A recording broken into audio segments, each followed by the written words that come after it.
नमस्कार, आप देख रहे प्राइम न्यूज और मैं हूं आपके साथ आलोक शुक्ला। छत्तीसगढ़ प्राइम में आप सबका स्वागत है। छत्तीसगढ़ विधानसभा में बुधवार को वन्य प्राणी का अवैध शिकार किए जाने का मामला सदन में उठाया गया है। पूर्व मुख्यमंत्री डॉक्टर रमन सिंह ने मुद्दा उठाते हुए कहा कि 24 फरवरी को राज्य में हुई एक घटना में मादा तेंदुए का शव से कीमती अंग वहां से गायब थे, जिससे तेंदुए की शिकार की आशंका जताई जा रही है। वहीं वन मंत्री मोहम्मद अकबर ने कहा कि एक भी प्रकरण ऐसा नहीं है जिसमें आरोपियों के विरुद्ध कार्रवाई न की गई हो। तो पूर्व मुख्यमंत्री ने अवैध शिकार का यह मामला सदन में उठाया है। मादा तेंदुए का शव मिला था, जिसमें से जो कीमती अंग थे वो शरीर से गायब थे।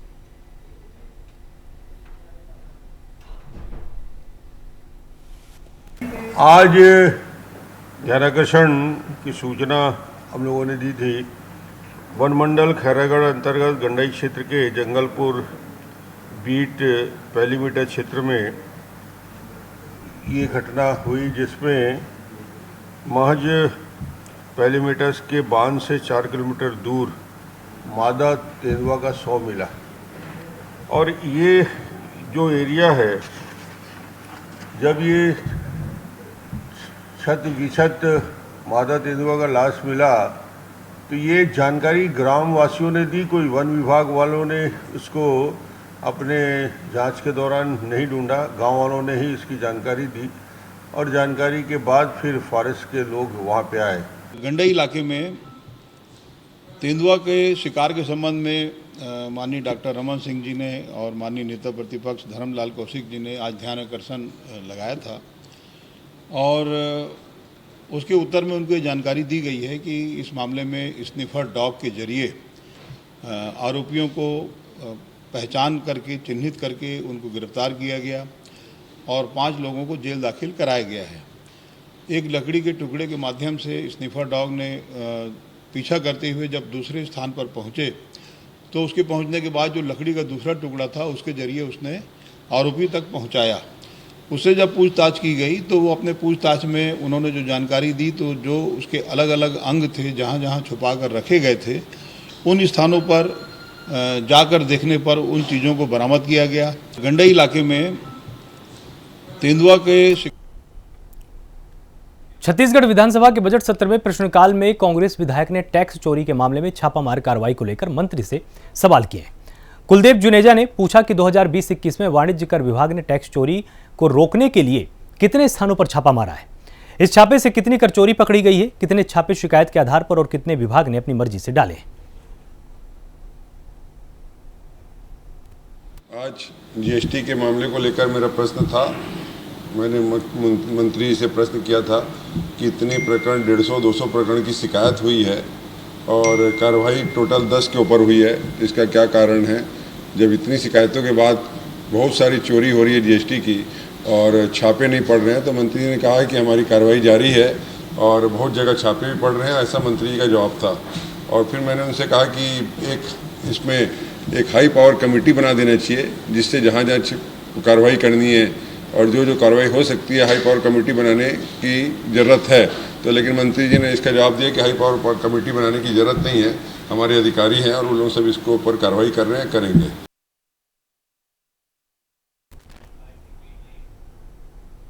अंबिकापुर में आरक्षक संवर्ग भर्ती प्रक्रिया में 3rd जेंडर प्रतिभागी अक्षरा संभाग ने आरक्षक बनने का गौरव हासिल किया है। अशोक मंडल उर्फ अक्षरा किन्नर समुदाय से आरक्षक बनने वाले पहले प्रतिभागी हैं। आरक्षक भर्ती परीक्षा में शहर की किन्नर प्रतिभागी अक्षरा के आरक्षक बनने पर शहर के किन्नर समुदाय के लोगों में खुशी का माहौल है।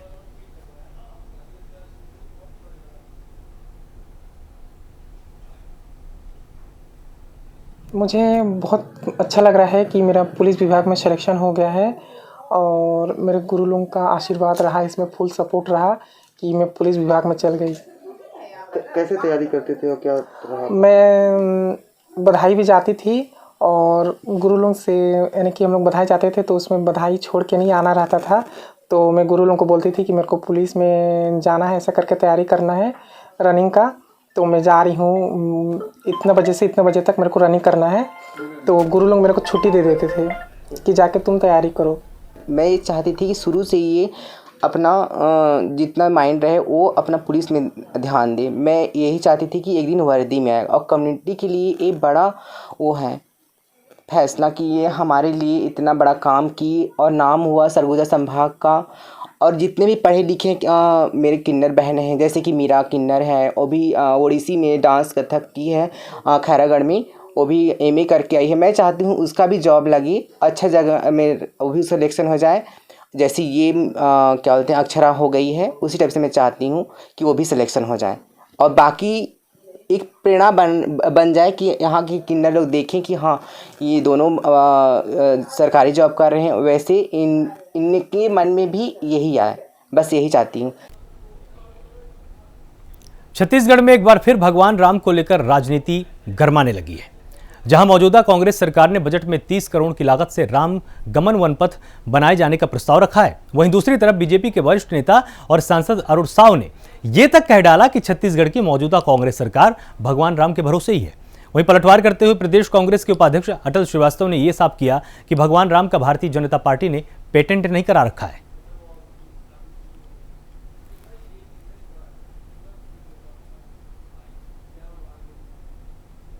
राम पर भरोसा कांग्रेस को है नहीं, कांग्रेस की सरकार ही राम जी के भरोसे चल रही है।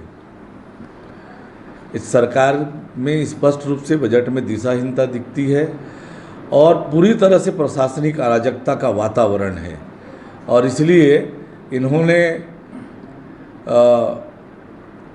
भगवान भरोसे इस राज्य की जनता को छोड़ रखा है। देखिए, छत्तीसगढ़ जो है वो भगवान श्री राम का ननिहाल है। माता कौशल्या यहीं से आती थी और जब 14 साल के वनवास में राम जी यहाँ से गुजरे थे तो उस पूरे पथ को कांग्रेस की सरकार ने, भूपेश बघेल जी ने राम वन गम पथ के लिए एक टूरिस्ट पर्यटन स्थल बनाने की घोषणा की है। उसके लिए उन्होंने फंड दिया है। कांग्रेस राम को एक मानव समाज के लिए एक आराध्य मानती है और वो हम सबके देवता हैं। हम उनको एक मानव धर्म के रूप में उनको देवता के रूप में पूजते हैं। पर भारतीय जनता पार्टी भगवान राम को सत्ता में भागीदारी के लिए उपयोग करती है। तो अरुण साव जी को ये समझना होगा कि दोनों में बहुत फर्क है। अब भाई आपको इस वक्त की एक बड़ी खबर भी बता देते हैं, जहां पर धमतरी के कुरुद से बड़ी खबर सामने आई है। जवाहर नवोदय स्कूल के 11 छात्र कोरोना पॉजिटिव पाए गए हैं। संक्रमित छात्रों को पालकों के हवाले कर दिया गया है। यह बड़ा अपडेट आपको प्राइम न्यूज पर हम दे रहे हैं, जहां पर कोरोना संक्रमित मिलने से स्कूल प्रबंधन में इसके बाद हड़कंप मचा हुआ है। 11वीं और 12वीं क्लास के ये छात्र हैं और इसके बाद से ही पूरे के पूरे स्कूल प्रबंधन में हड़कंप की स्थिति है। सभी छात्रों की जांच कराई जा रही है। कोरिया जिले में आबकारी आरक्षकों के निर्धारित वेतनमान को निरस्त करने के आदेश को याचिकाकर्ता श्याम बिहारी ने हाई कोर्ट में चुनौती दे दी है। इसके बाद कोर्ट ने सुनवाई करते हुए वेतनमान बदलने पर शासन से जवाब मांगा है। दरअसल शासन ने साल 2018 में आरक्षकों को उनकी नियुक्ति की तारीख से वेतनमान का लाभ प्रदान करने का आदेश लागू किया था, जिसको लेकर जनवरी 2021 में शासन ने एक नया आदेश दिया है। इसके अनुसार सभी आरक्षकों को नियमित होने पर ही निर्धारित वेतनमान दिया जाएगा। तो शासन ने वेतनमान बदलने के आदेश दिए हैं। आबकारी आरक्षक ने हाईकोर्ट में इसको चुनौती दी है और वेतनमान बदलने पर हाईकोर्ट ने शासन से जवाब मांगा है।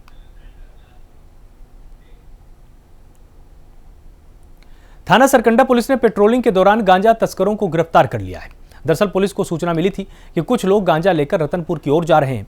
सूचना मिलने पर मौके पर पहुंची और चेकिंग के दौरान गांजा तस्करों को गिरफ्तार किया गया है। वहीं एक आरोपी पुलिस को चकमा देकर फरार भी हो गया। पुलिस ने तस्करों के पास से 17 किलो गांजा बरामद किया है।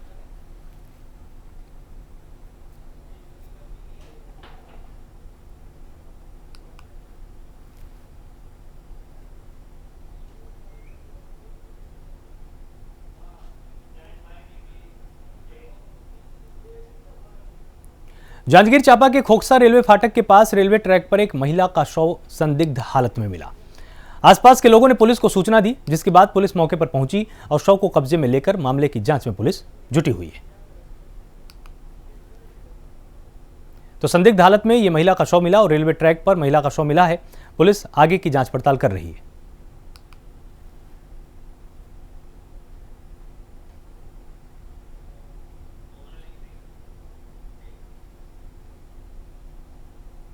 कोरबा जिला के बांकी मोगरा में प्रेस क्लब के पत्रकारों और बांकी मोगरा पुलिस के बीच सद्भावना क्रिकेट मैच खेला गया, जिसमें प्रेस क्लब के सदस्यों ने 12 ओवर में 79 रन का लक्ष्य दिया। वहीं बांकी मोगरा पुलिस टीम ने विगत 10 ओवर में लक्ष्य प्राप्त कर लिया है। मैच में उप निरीक्षक Rajesh Chandravanshi man of the match रहे।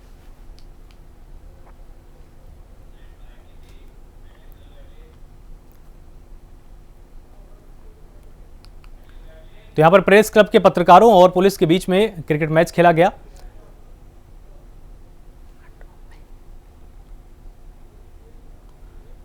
और पुलिस के बीच में क्रिकेट मैच हुआ। इसमें उप निरीक्षक Rajesh Chandravanshi man of the match चुने गए। छत्तीसगढ़ के धमतरी में राष्ट्रीय ग्रामीण आजीविका मिशन से जुड़ी महिलाओं के साथ धोखाधड़ी का मामला सामने आया है। जिस कंपनी ने वॉशिंग पाउडर पैकेजिंग के लिए कच्चा माल उपलब्ध कराने का अनुबंध किया था, उस कंपनी ने 30 महिला समूहों से लाखों रुपए लेने के बावजूद अब तक कच्चा माल उपलब्ध नहीं कराया। यहां तक कि महिलाओं ने अनुबंध समाप्त करने के बाद पैसे वापस करने की मांग भी की, पर कंपनी की ओर से कोई जवाब नहीं आया। महिलाएं कंपनी के खिलाफ कड़ी कार्रवाई की मांग कर रही हैं। वहीं महिलाओं की शिकायत पर कारण बताओ नोटिस जारी किया जा चुका है, लेकिन कंपनी की ओर से नोटिस का अब तक कोई जवाब नहीं दिया गया है।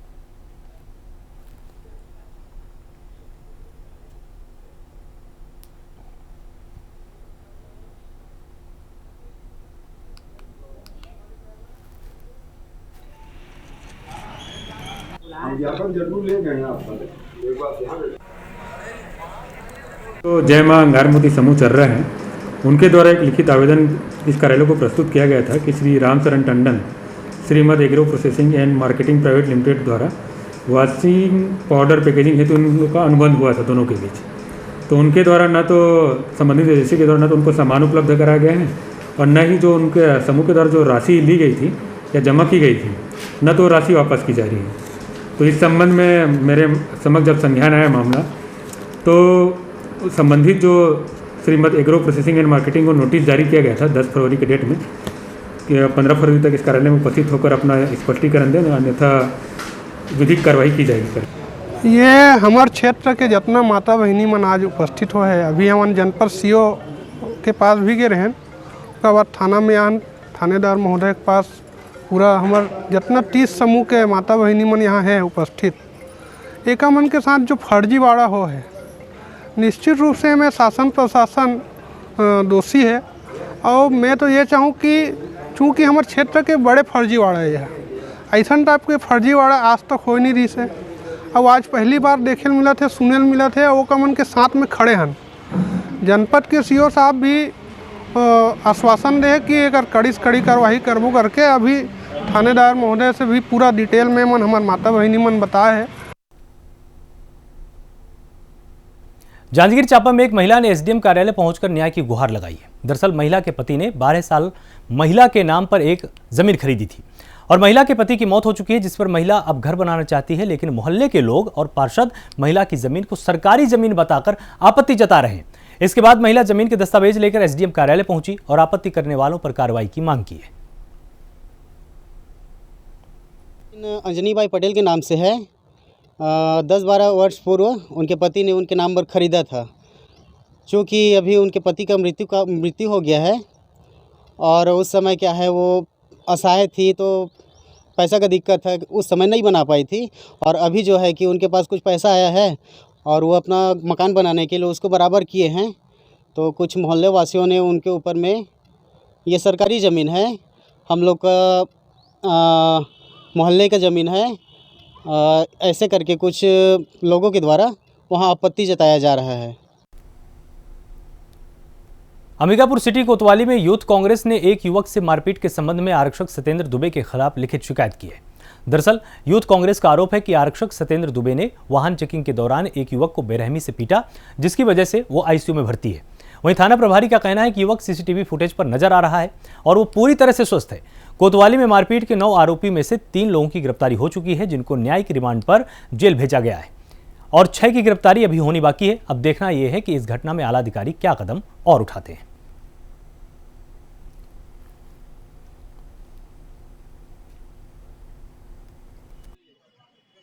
ये पुलिस विभाग के एक तरफा और संविधान के किस पन्ने पर लिखा हुआ है कि किसी भी सिविलियन को कोई भी पुलिस वाला बिना मतलब कर क्यों मारेगा।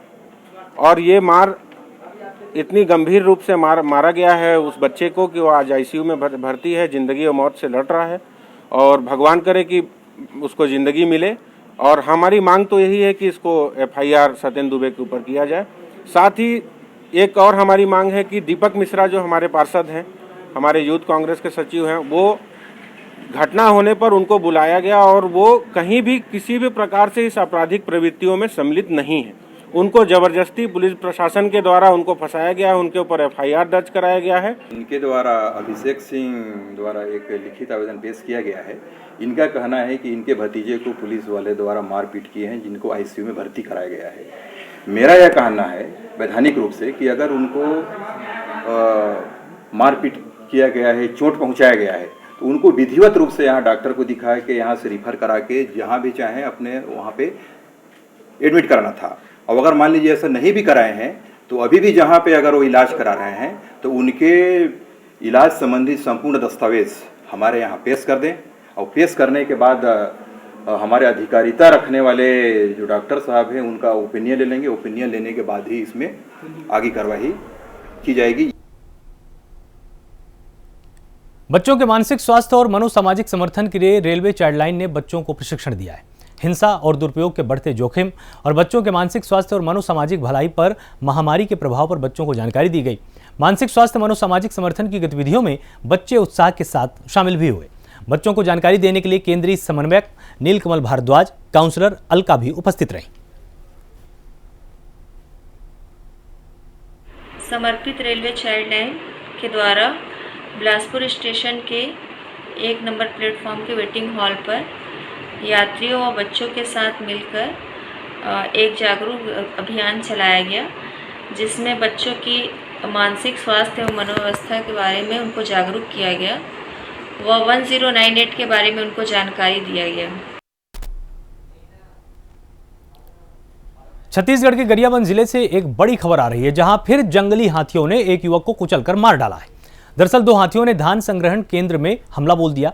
हाथियों के हमले में से एक युवक की जान चली गई। उस वक्त वहां 14 कर्मचारी धान की सुरक्षा में तैनात थे, जिनमें से 13 कर्मचारी अपनी जान बचाकर भागने में कामयाब हो गए, लेकिन मंडी में मौजूद एक कर्मचारी पर जंगली हाथियों ने हमला कर दिया, जिसमें युवक की दर्दनाक मौत हो गई। हाथियों ने संग्रहण केंद्र में रखे धान को भी नुकसान पहुंचाया है।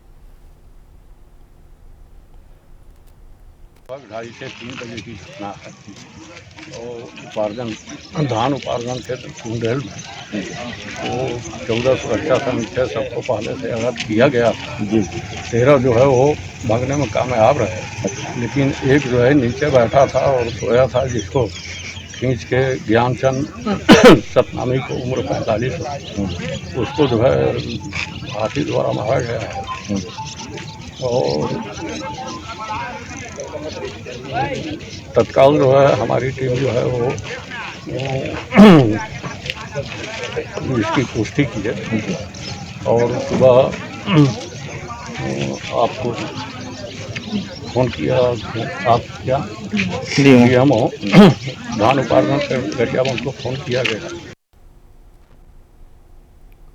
कोरवा जनजाति के लिए शासन की ओर से लाखों करोड़ों रुपए खर्च किए जा रहे हैं, लेकिन आज भी कोरवा जनजाति के लोग मूलभूत सुविधाओं से वंचित हैं और शासन की महत्वाकांक्षी योजनाओं से कोसों दूर है।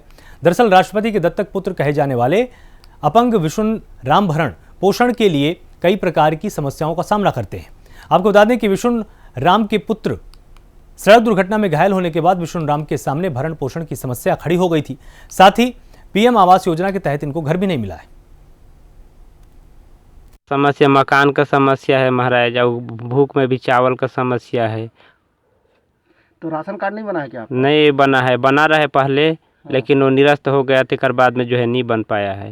अच्छा, काला खाता कैसे खाता? तो लइका हर एक ठे रहीस मोर, तो हर काम करत रही, तो लाइन के मोके खिलात पिलात रहीस बेचारा। अब वो के गाड़ी चीप दे ही ना है। अब कैसे हो इते ला मैं कासिक बताओ, मरना है मोखे लहन। अब अच्छा, तो अभी फिर कैसे गुजारा चला थे? अभी वही मोर बेटा काम करे जाते आदमी है, देहे रहीस कुछ 10-12 किलो का, वही ला खात रहे। जांजगीर चांपा के गांव भात माहुल में सरपंच पुत्र को जान से मारने की सुपारी देने वाले को पुलिस ने गिरफ्तार कर लिया है। दरअसल पंचायत चुनाव की पुरानी रंजिश के चलते उप सरपंच पति ने ही सरपंच पुत्र को मारने की सुपारी दी थी। तो सरपंच के बेटे को मारने की सुपारी देने वाला गिरफ्तार हो चुका है और पुरानी रंजिश के चलते उप सरपंच के पति ने सुपारी दी थी।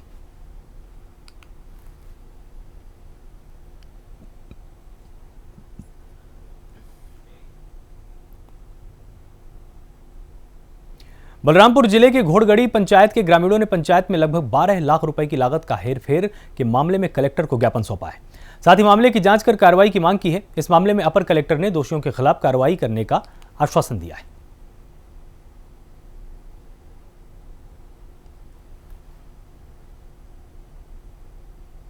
तो ग्रामीणों ने कलेक्टर को इस संबंध में ज्ञापन सौंपा है। पंचायत में पैसों के हेरफेर का मामला था, इसके लिए ग्रामीणों ने जाकर शिकायत की है कि जो पैसा आया था उसका सही जगह पर सही इस्तेमाल नहीं हुआ है। आज हम लोग ग्राम पंचायत घोरगड़ी से आए हुए हैं और ग्राम पंचायत में जो सरपंच हैं बिना काम किए पैसा का गमन कर लिया गया है। गांव में बिल्कुल काम नहीं हुआ है। इसी विषय पे आज हम लोग कलेक्टर महोदय के यहाँ आए हुए हैं। इसमें गमन का मामला लगभग 12 साढ़े 12 लाख का है और इन्होंने बिल्कुल काम नहीं किए हैं। इसमें बस कागजों में ही पूरा काम हुआ है और गांव में बिल्कुल विकास नहीं हुआ है। आज हम लोग ग्राम पंचायत घोरगड़ी से आए हुए हैं और ग्राम पंचायत में जो सरपंच हैं बिना काम किए पैसा का गमन कर लिया गया है। गांव में बिल्कुल काम नहीं हुआ है। इसी विषय पे आज हम लोग कलेक्टर महोदय के यहाँ आए हुए हैं। इसमें गमन का मामला लगभग 12 साढ़े 12 लाख का है और इन्होंने बिल्कुल काम नहीं किए हैं। इसमें बस कागजों में ही पूरा काम हुआ है और गांव में बिल्कुल विकास नहीं हुआ है। आज हम लोग ग्राम पंचायत घोरगड़ी से आए हुए हैं और ग्राम पंचायत में जो जनपद पंचायत राजपूत से संबंधित घोरगड़ी पंचायत के लोग आए थे। वहाँ के पंच और एक दो और आदमी भी। उनका कहना है कि घोरगड़ी पंचायत में 14वें वित्त में जो काम होना बता रहे हैं वो वास्तव में वो काम हुआ ही नहीं है और पैसे को निकाल करके मतलब गबन कर दिया। उसमें मुख्यतः नाली निर्माण का था और नाली निर्माण में जैसे सीमेंट है, कंक्रीट है या छड़ वगैरह है, किसी का वास्तव में भुगतान नहीं किया है, सब फर्जी है। इस टाइप से उनका कहना था। छत्तीसगढ़ प्राइम में फिलहाल इतना ही। आप लगातार जुड़े रहिए प्राइम न्यूज़ के साथ। नमस्कार।